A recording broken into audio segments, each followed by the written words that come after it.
Assalamualaikum warahmatullahi wabarakatuh. Apa kabar teman-teman semuanya, Sobat Geert Anxiety dan Psikosomatik dimanapun kalian berada. Berjumpa kembali dengan saya dan tentunya masih seputaran asam lambung, Geert Anxiety dan Psikosomatik. Hari ini teman-teman saya baru muncul lagi, baru bisa upload lagi dan setelah sekian lama teman-teman memang ada sedikit pekerjaan yang membuat saya akhir-akhir ini jadi jarang upload teman-teman ya.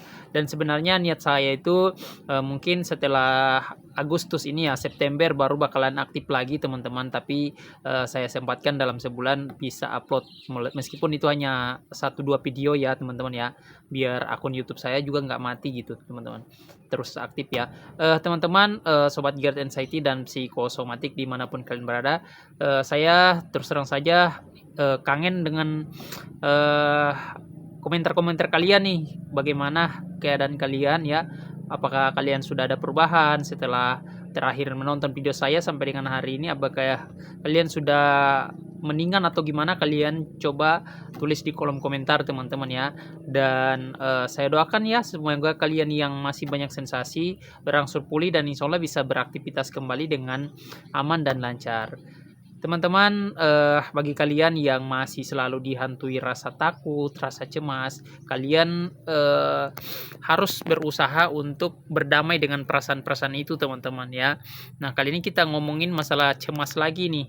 Nah, cemas ini teman-teman sesuatu yang bisa memicu asam lambung naik ya. Cemas itu bisa memicu asam lambung naik. Nah, kecemasan itu teman-teman banyak sekali kita dapatkan dari luar maupun dari dalam, teman-teman ya.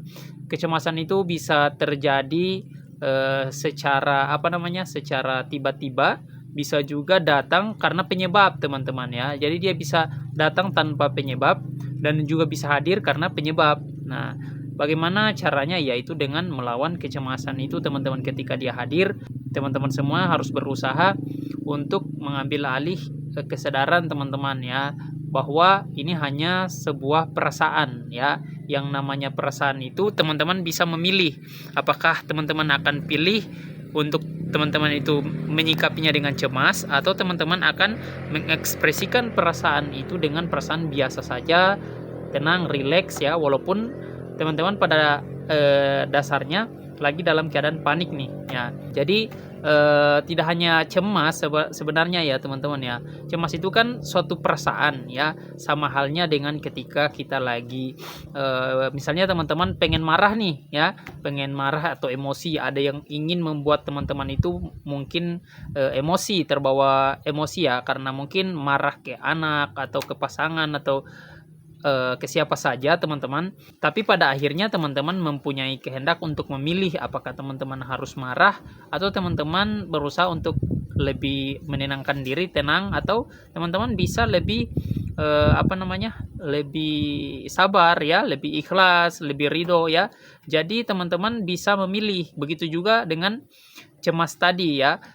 Ketika teman-teman mau ada faktor yang membuat cemas ya, faktor yang membuat teman-teman cemas, ataupun tanpa faktor ya, teman-teman pada akhirnya bisa memilih perasaan yang teman-teman sedang rasakan pada saat itu. Nah, itulah yang namanya dengan kesadaran diri, mengambil alih sadar diri kita teman-teman akan apa yang kita rasakan.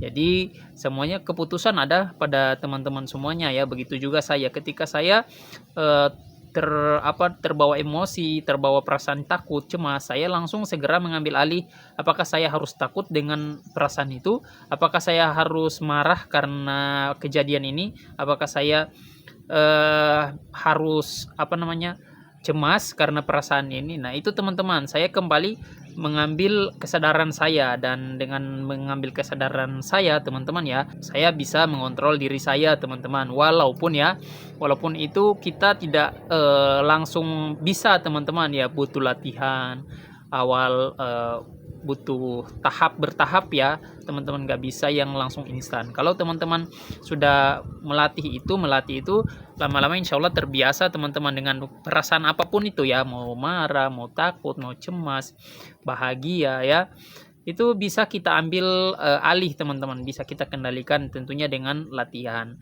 ya. Karena kadang kita nih cemas ini teman-teman ya, kita nggak ada persoalan, tiba-tiba anxiety disorder itu muncul teman-teman ya, tiba-tiba panik aja gitu ya. Saya juga pernah ngalamin seperti itu teman-teman, sering bahkan ya.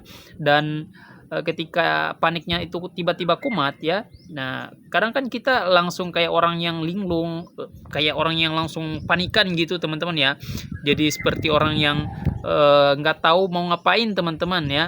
Nah itu tuh yang memicu lagi asam lambungnya naik. Ketika kita sudah panik tuh sensasi gas di dalam perut itu kita langsung naik teman-teman ya. Akhirnya kita sesak, kita bisa jantung berdebar. Nah ini yang teman-teman juga pernah saya alami ketika saya salah makan, ketika saya salah minum ya. Dan akhirnya panik pun terjadi teman-teman. Apa yang saya lakukan yaitu dengan mengambil alih kesadaran saya ya. Kalau ini hanya akan sebentar saja, ini cepat saja ya teman-teman ya. Berusaha untuk menenangkan diri ya. Hanya itu yang bisa kita lakukan teman-teman. Dengan menenangkan diri kita ya, kita bisa lebih terbiasa untuk mengontrol diri kita teman-teman ya. Kesadaran kita itu harus kita ambil alih, kita munculkan ya. Kita masih punya kewarasan dalam berpikir ya.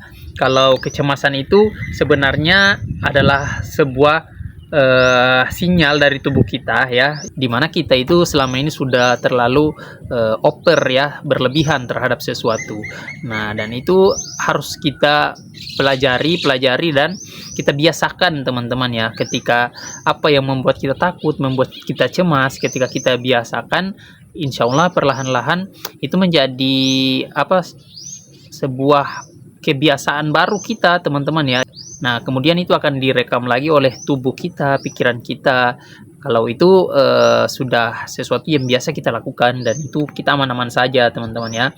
Misalnya apa? Misalnya teman-teman tadinya cemasnya atau takutnya itu kalau makan sambal misalnya ya, teman-teman latih dari perlahan makan sambal, icip-icip aja ya.